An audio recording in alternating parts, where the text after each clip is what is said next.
Our international guests here tonight, whose countries have not yet signed up for the Conservation Council of Nations, please join us in this unprecedented new collaboration. Thank you very much. Enjoy your dinner.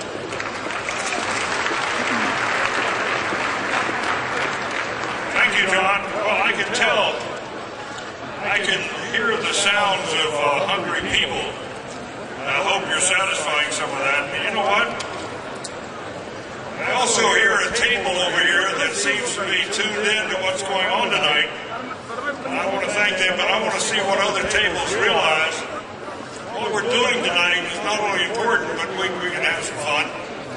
Nothing wrong with that. How many of you have had a chance to enjoy the natural world? You don't need to raise your hands, because I'm sure probably everybody here has done it. That's fun, folks, getting out and doing all those things that are possible in the world of nature. Why is all of this important to humans? I just want to say that we're going to break now and be able to talk among yourselves and finish your meal, those of you who hadn't been able to get over the buffet. But I want to thank John for having the energy and the focus on doing what he's doing. He's really building this organization. Also, join the line. And by the way, this food is prepared. I got to make this plug. This food is prepared by our friends at Cowboy Chefs. Catch this. It's from Buffalo Gap, Texas. Lisa and Tom Perini of Perini Ranch. Now, I guarantee you there are no endangered species being fed here tonight. And there's something, a bit of a clue about Buffalo Gap. I'm not sure about that yet. Please help yourself. We're going to go down for a while and let you enjoy yourself at the table. Thank you very much. Don't go away.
Ladies and gentlemen, if you can,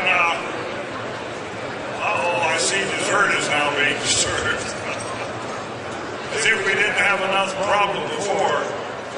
Obviously, that looks like an awfully good dessert. Ladies and gentlemen, if I can have your attention, it's now time.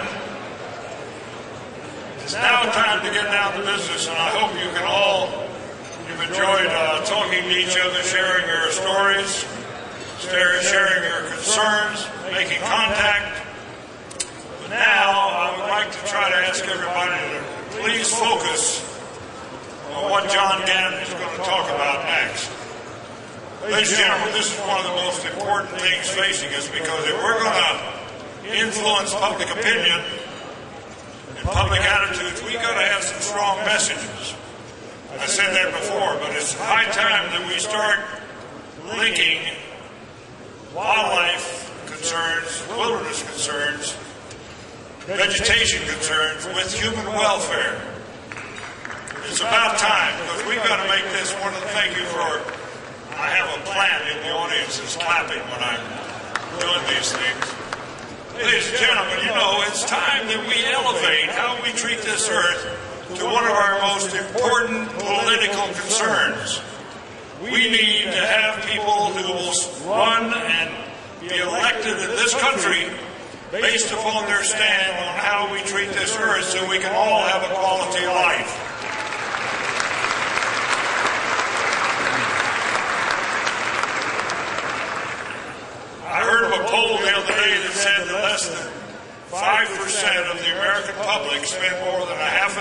year thinking about the welfare of wildlife, wilderness, and open space. That's tragic, ladies and gentlemen. And what it means is that we got to do a better job of communication. We have to learn to have people on Sunday morning television who can talk about this, explain the missions of ICCF. They're not just talking about fantasy here, folks. This is reality. So with that said, John Gant has some very important things to say.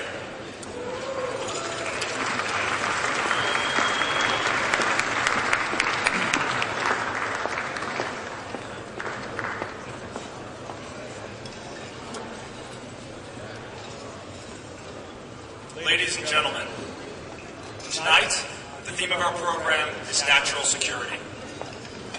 One of the most essential reasons for instituting good natural resource management and promoting biodiversity is that they are crucial factors in conflict avoidance and regional security.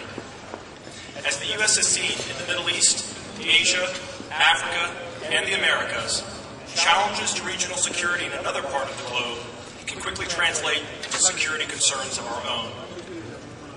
Tonight, stories will be told using examples from NGOs, corporations, governments, and individuals from different parts of the world, some of these organizations working alone, some of them working together. These stories will illustrate how the management of natural resources directly influences natural security in the developing world. Today, many critical resources are being depleted faster than nature can replenish them.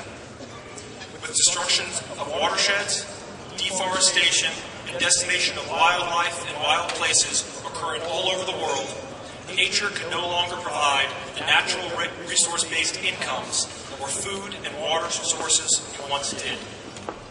Reliable and sustainable supplies of natural resources are by no means assured, and pressures on these resources can lead to instability and conflict if not addressed and abated. Security of the 20th century was very much about kinetics. State-based threats of land forces, naval forces, and air forces which threaten the United States internationally.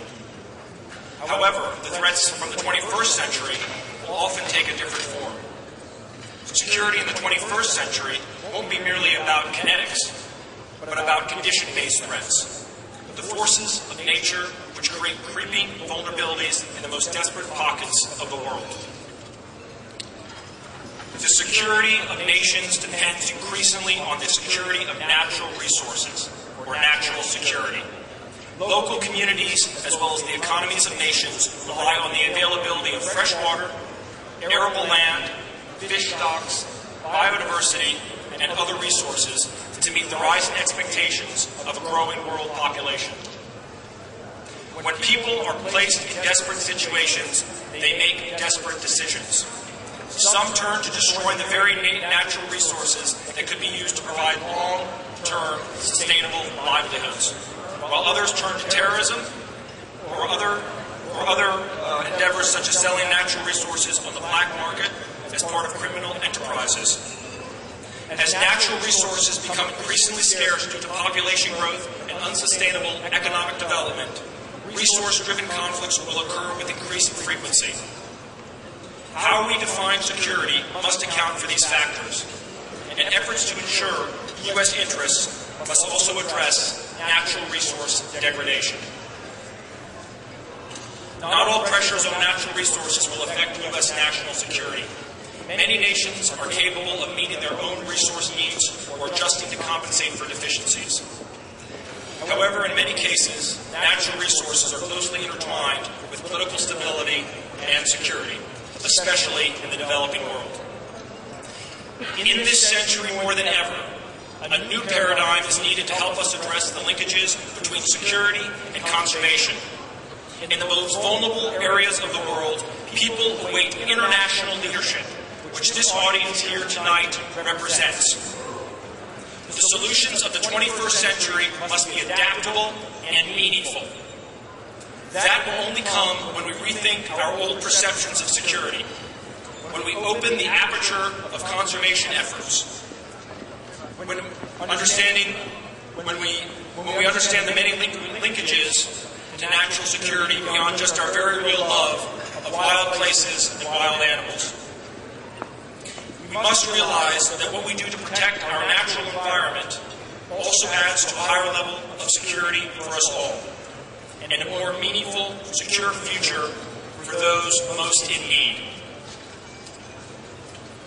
I very much hope you will go away tonight with a firm appreciation and understanding of the national security challenge. Thank you very much.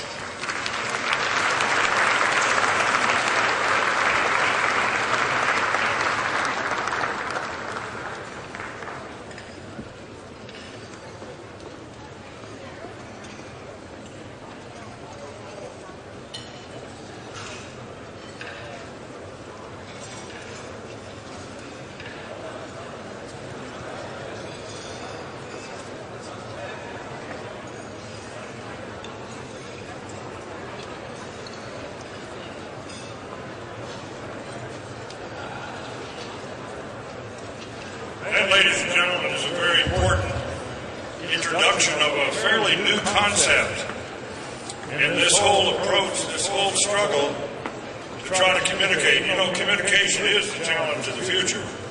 Unfortunately, some of our scientific community do not necessarily graduate in communication. We've got to prove some of the scientific theorems before we talk about them, but we need to focus on communication. I just saw the other day on television that, catch this, folks, we can't have a doomsday approach to this either, ladies and gentlemen. We've got to have a positive approach. It's easy to have a doomsday approach. I heard the other day that 750 miles of fish net falls to the bottom of the ocean each year. And those nets are down there killing fish. It's a total waste. We might be able to get people's attention in that industry by talking about its wasteful. Millions of tons of fish are caught in these nets, ladies and gentlemen. That is dumb. I wrote a paper on this once called Dumb and Dumber. We've got to start figuring out how to have a positive approach. I don't want to go into some of the horror stories, but you all know them. Now we want to thank John Gantz for bringing up that whole thing about national security. And I've now got the pleasure and the honor. Boy, this is a fairly complicated program. I'm used to having an animal around here that gets everybody's attention, but good. I'm introducing now the Teddy Roosevelt Award presentation. Ladies and gentlemen, we have a number of prestigious awards. I told you this was an award ceremony. The first award to be presented is the ICCF Teddy Roosevelt International Conservation Award. This award recognizes innovative leadership in conservation policy. And tonight, we're going to recognize something that's really astounding, ladies and gentlemen. And this we ought to name the Connie Award, because tonight we're going to recognize the leadership of the Great Green Wall, a 15-kilometer, 9 miles wide oasis of trees stretching 7,000 kilometers. That, by the way, in case you can't figure out that, is 4,200 miles along the southern. By the way, can we have the attention of everybody in the audience here? This is very important. Yeah, I know. You've had your chance to talk and eat. Now you got to listen. Okay, it's southern Sahara Desert across the continent of Africa. We have a lot of supporters and people involved in this. The Great Green Wall has been developed under the auspices of the African Union, a new partnership for African development known as NEPAD. It's our pleasure to honor 11 countries committed to this unprecedented initiative. Djibouti, Ethiopia, Eritrea, Sudan, Chad, Nigeria, Burkina Faso, Mali, Mauritania, and Senegal. I had a representative from Senegal come up to me tonight. Boy, he's something else. He's very knowledgeable. So I hope we're going to hear from some of these people. I want to introduce a wonderful lady named Monique Boo, and she's the chairperson and chief executive officer of the Global Environmental Facility. And move if you can.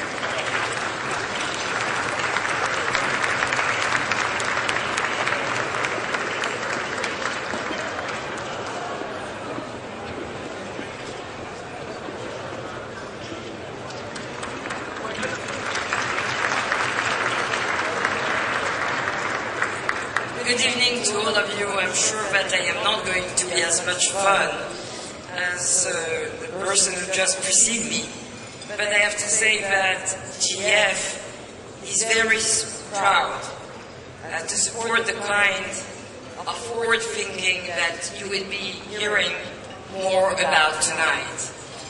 This program, which is the Great Green Wall, links poverty alleviation, adaptation to climate change, and preservation of our natural assets, which are the core of our missions.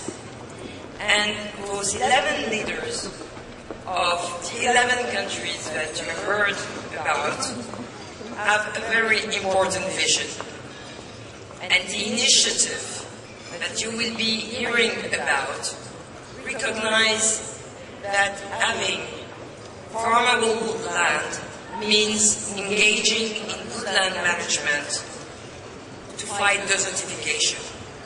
It means also making water available to support agriculture and keeps rural economies strong.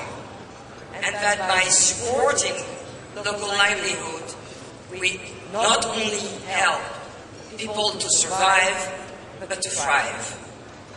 The idea here is that projects such as the Great Green Wall can help developing countries move closer to meeting benchmarks such as the internationally recognized Millennium Development Goals, which I have spoken about this week in New York, ensuring environmental sustainability, which creates the solid economic foundation that helps countries move closer to a better way of life, like sending more kids to school and improving maternal health.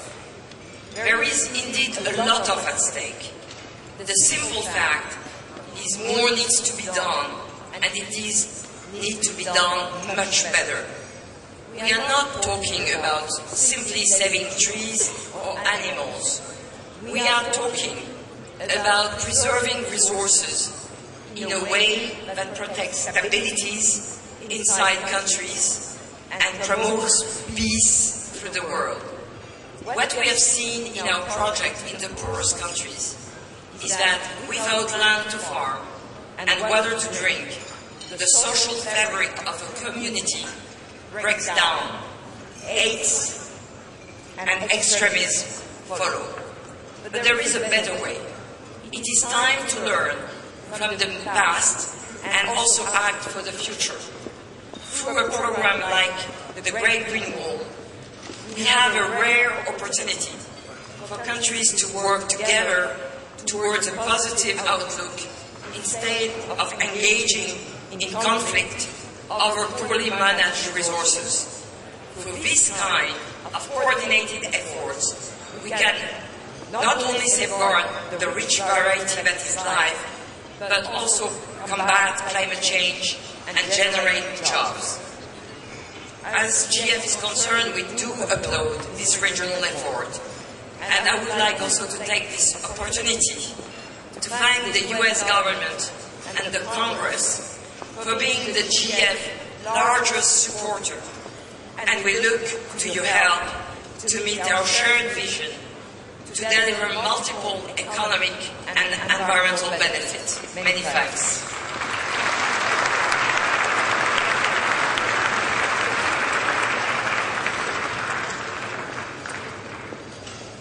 Okay, it's time for a video. We're going to introduce a video and then get on with it real quickly. But if we can have the video with the Great Wall, I'd sure appreciate it.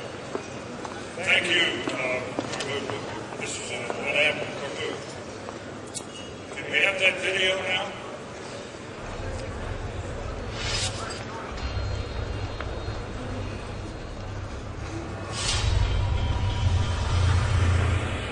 In only 3 decades of drought, to turn sub-Saharan Africa into a land of poverty, sorrow, and misery for several thousands of families which were forced to move out and seek a better environment, land degradation, the encroachment of the desert, and the adverse effects of climate change have considerably affected and shrunk drastically local economies. The scarcity of water resources, the loss of arable lands, and sand take-up basins, and the erosion of biodiversity were quite enough to be a major concern for the leaders to concert themselves and create organizations such as SILS and SANSAN. The urgency of finding a solution was imperatively needed, and it became necessary to create organizations that would program the fight against desertification. President Obasanjo's inspiration of the Green Belt from Dakar to Djibouti was conceptualized by President Abdoulaye Wade, who baptized it the Great Green Wall. First, it was about creating a forest strip 7,000 kilometers long or 15 kilometers wide, going from Dakar to Djibouti. Upon the initiative of President Abdoulaye Wade, several international colloquiums and meetings took place after one another in Dakar. Eminent scholars and scientists were invited to these forums. As a result, several plants were selected. Balanites egyptiaca, Ziziphus mauritiana, Acacia tortilis, Acacia senegal, Tamarindo indica, just to name a few. As early as 2007, the first reforested parcels started emerging with the support of local populations, students, and young people from all over the world. Works are organized with the help of forestry departments. The Great Green Wall has become a world phenomenon. However, financing for its achievement is slow to come through. Nevertheless, we note the presence of some friend countries and partners, among which we can count France, who worked with our military to make this Great Green Wall become a reality. We also can note the contribution of the Global Environment Facility, which provided a lot of facility for the realization of water retaining basins and so on. President Abdoulaye Wade is carrying out an environmental diplomacy, like he says. He sent his minister in charge of this project to consult with his peers to get a consensus on several realizations to be achieved. On June 17, 2010 in Jamaica, heads of state and government agreed to the necessity of setting up an executive secretariat of the Pan-African Agency of the Great Green Wall. This project is an African response to climate change because of its great carbon sequestration capacity. The thousands of water retention basins to be created on the itinerary of the Great Green Wall should enable the populations to permanently solve their water problem. Market gardening would emerge. Different parcels will be attributed to the villages' communities. Young people, men, women can find jobs in tree nurseries, and they will grow their own food. Their income will certainly increase, and their living standard improve highly. This is within the next year, after which we can see prosperity, we can see health, we can see wealth in these areas of the Great Green Wall. The Great Green Wall is an integrated project responding to the multiple objectives targeted by the Rio de Janeiro's Convention. Great Green Wall, a major project.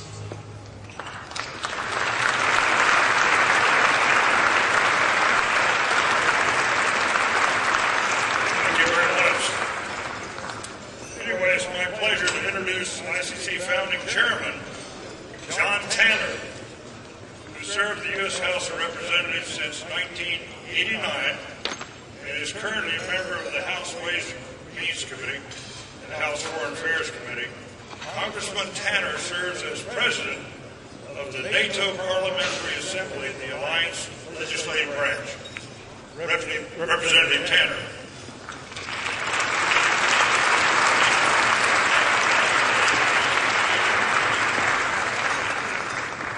Thank you, Mr. Fowler.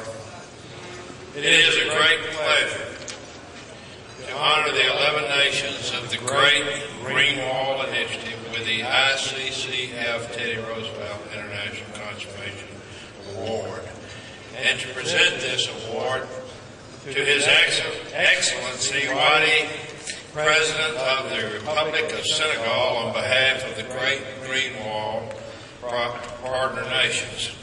As you have just seen in the video, the Great Green Wall is a project to tackle desertification and poverty in Africa's Saharo-Sahelian zones by establishing a strip of forest linking Dakar on the Atlantic coast with Djibouti on the Red Sea in the east.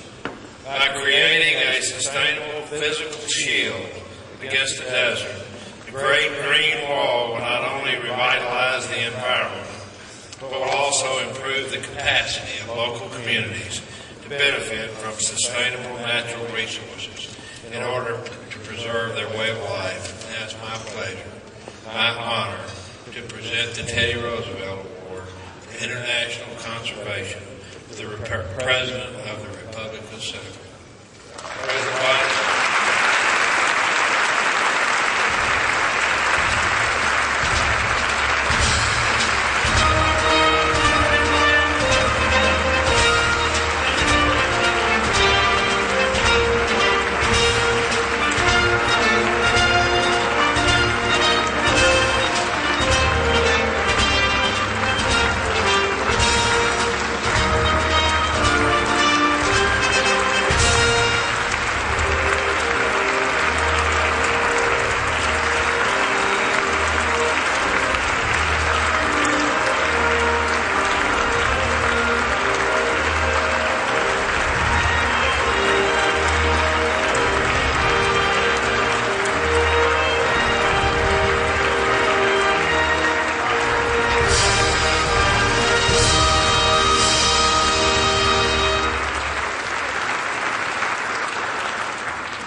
Her Majesty Queen Noor of Jordan,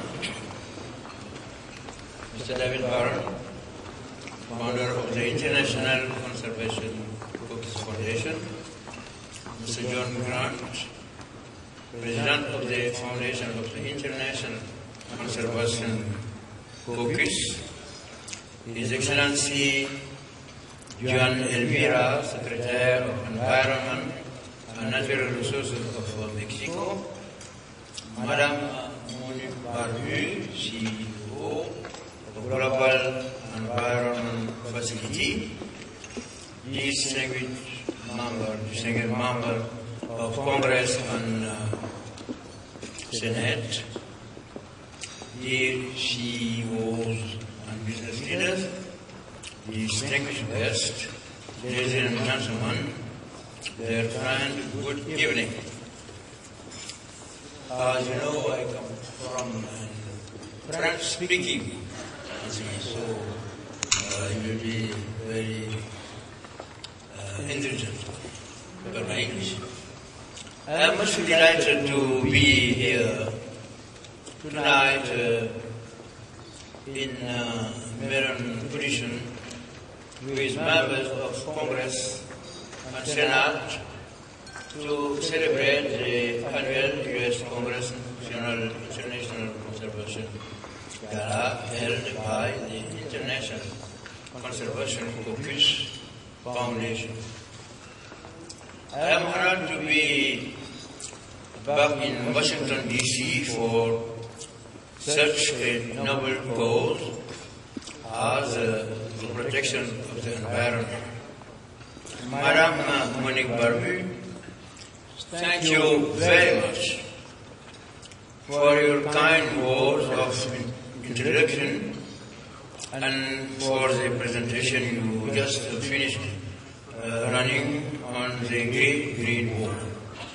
I am much grateful to the International Conservation Focus Foundation, and I salute the time and efforts spent for the safeguard of the environment under the leadership of Chairman David Barron. It is with great pride that I accept the Teddy Roosevelt Award you have given me, and it is a recognition of my efforts and commitment for the edification of the Great Green Wall. And I recognize that this prize is also for my colleague of the countries that are crossed by the Great Green Wall. They all work closely with me through an association of the countries crossed by the Great Green Wall.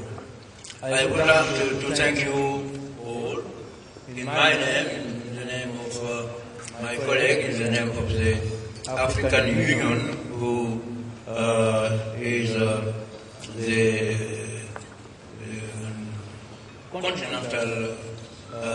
continental organization that appointed me also as the coordinator of the environment in the whole country.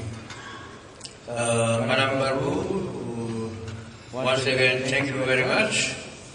We think that we will deserve this award, and we will try to do the best in working tirelessly on this great green wall that is not only a project for Africa, but a project for the world, entire world, that will be stop the disaster and also participate to the regeneration of the environment. So I would like to say that my colleague will, with Madame Barbu and his organization, keep on to realize with the whole population this great green wall. This wall is this project is a project for people, and the people, the women, the youth, all people participate in planting the tree. As for the relation and the participation of the international community, by now France participates with his soldiers that planted the trees with us, and I hope that the other countries will follow this example. Madam Barbu, I would like, and friend, I would like to tell you that there is another passionate project that is coming. It's Lake Chad. Lake Chad, the size of the Lake Chad was 25,000 kilometers square, 50 years ago. Now it is less than 2,000. And it's tragic because it was the fourth lake in the world. And there is a commission of the country around Lake Chad, but since 50 years. But they are not signed